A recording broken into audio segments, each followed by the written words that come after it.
So sa isang buwan at 11 araw, nakapag-trial tayo ng 4 na piraso. Marami pa siguro to guys, pero dito lang ko kinuha sa area na ito. So dali lang. Napakasimple.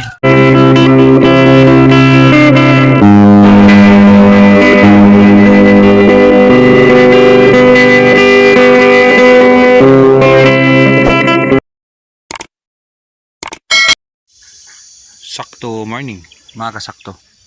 So kasakto, update tayo sa ating sitaw Star Premium F1. So scheduled for harvest ngayong araw na ito at the age of 41 days old.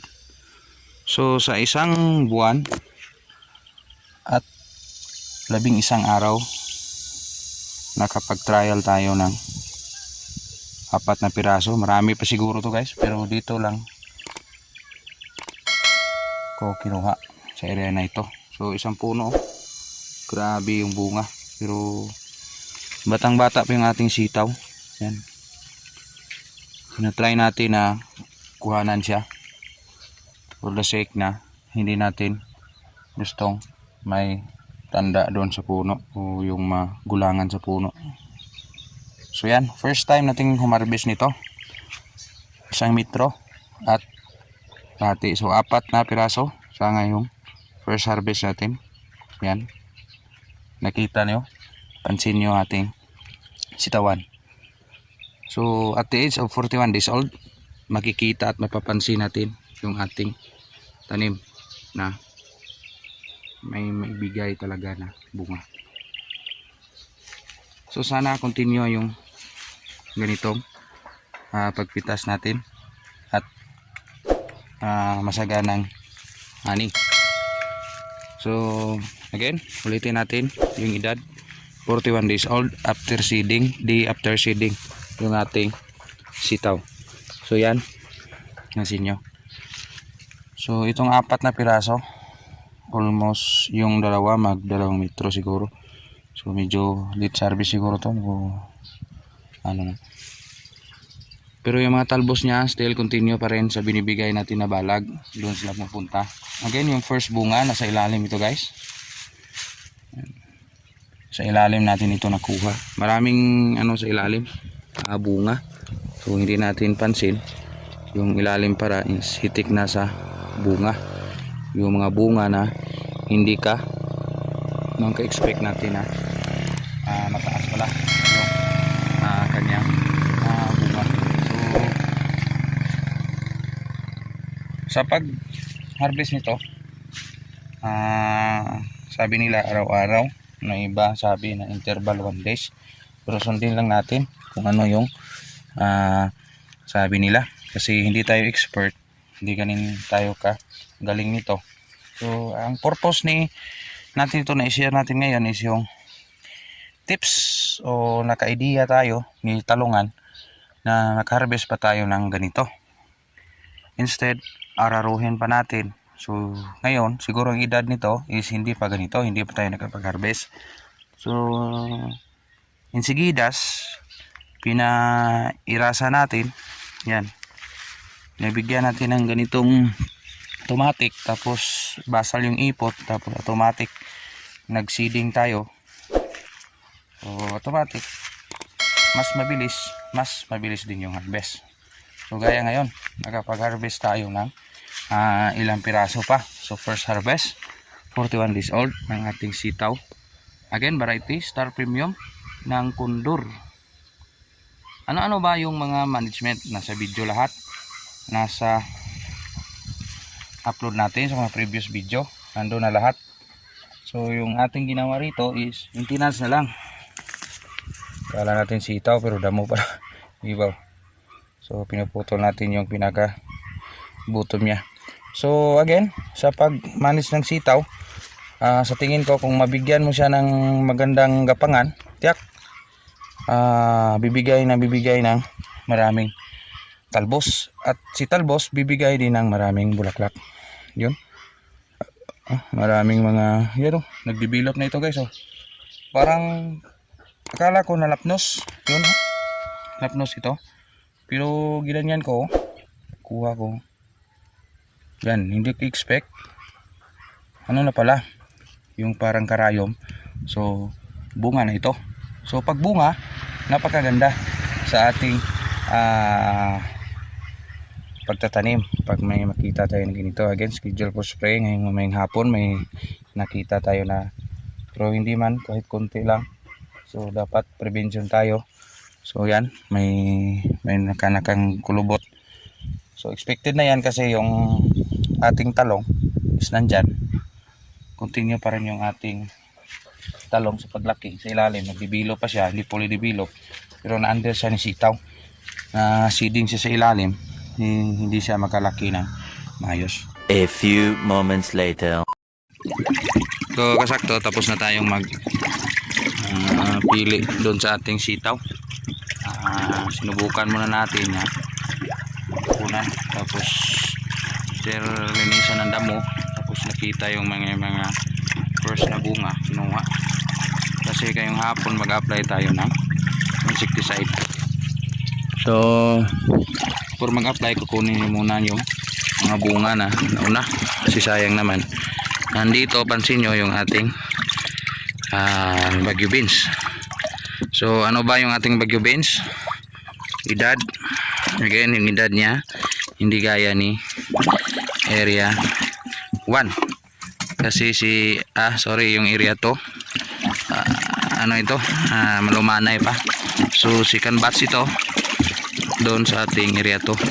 Sa area to medyo continue na yung harvest, nasa 6 harvest na yon yung previous video natin. Unlike dito is son ko pa na ipakita. It's because napaka busy natin. And then yung ating sitaw niyan, balag ng Vulcan sitaw, Vulcan trellis, and then yung ating Baguio beans, same din, almost Vulcan trellis, Baguio beans na tawag nito Vulcan trellis din. So talungan na Baguio beans. Dito naman sitawan, talungan na sitawan. So na-half ito, divide ko ito guys, kasi gusto kong makitang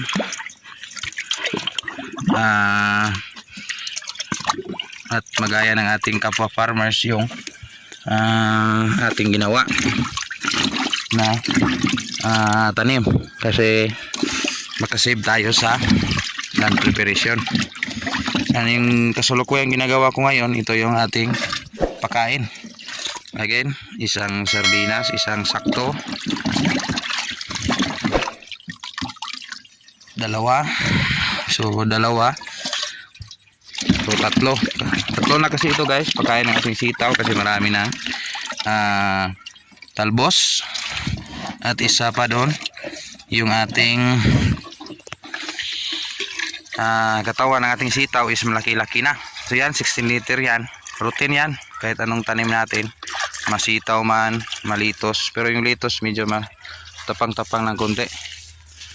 Unlike dito, hindi ganoon ka ganda, hindi ganoon ka strong yung ating fertilizer. Hindi naman perfect yung ating tanim, meron namang hindi ganoon. So may talbos-talbos na yung ating Baguio beans, at yung ating sitaw is continue na sa paglaki. So pakain tayo, sabay na yung sitaw at Baguio beans. Yung sitaw pangatlo na yan, marami ng bunga. And then yung ating Baguio beans is sikan pa lang.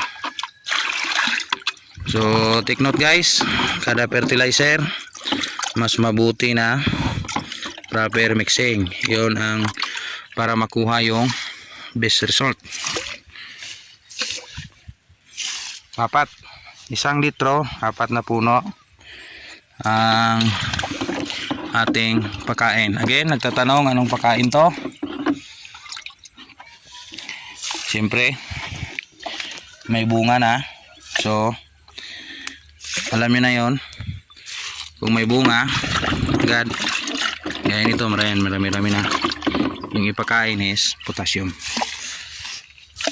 Simple lang. Pag maliit, analyze lang yung NPK, ulitin natin. nitrogen sa simula, kalagitnaan marami yung phosphorus, yung 1846, and then third is yung potassium. Source ng potassium na makasave kayo, triple 14, best potassium yan, pero mas best pa, pero best din sa bulsa. Mas mahal kasi si potash muriate. So yung may potash muriate pwede din yun, pero napakahirap sa bulsa. Ito yung triple 14 is ano lang, makayanan lang natin, sakto may pambili pa tayo ng insecticide. So sa commercial farming, huwag tipirin yung pagkain, saktuhan lang, huwag din masyadong magkadikit yung interval yung pagkain, kasi guys pag pagkain is sunod-sunod, yung tanim na gaya nito, yung nitrogen fixation na tanim, beans at saka sitaw, napakahirap yung string beans, napakahirap pag sagad-sagad mo siya sa abono na maliit pa. Pwede mo siya sagarin sa abono yung commercial pag malaki na. Yan yung ating balag. So sana may natutunan kayo sa ating video, pero yung ating talong continue pa rin pagbigay ng bunga, hindi natin pinapansin yan, pero at least may makain-kain tayo araw-araw. Yan lang pinagkukunan natin, yung ating sitaw, yung bunga niyan ibenta dito din sa ating Bagyo Beans sa area to, bunga doon, so may harvest tayo doon. Dito expenses naman, maraming gastos dito, especially yung twine, no? Napaka-expensive nito. So tsaka fertilizer. Magpasalamat kahit anong dilim ni Haring Bulkan Kanlaon, may naitira pa rin na magandang tanim sa ating mga magsasaka. Salamat pa rin at sa kontinyong pagbigay ng magandang ani sa ating tanim. Walang imposible kung aas ka lang sa taas. Salamat, Insakto TV.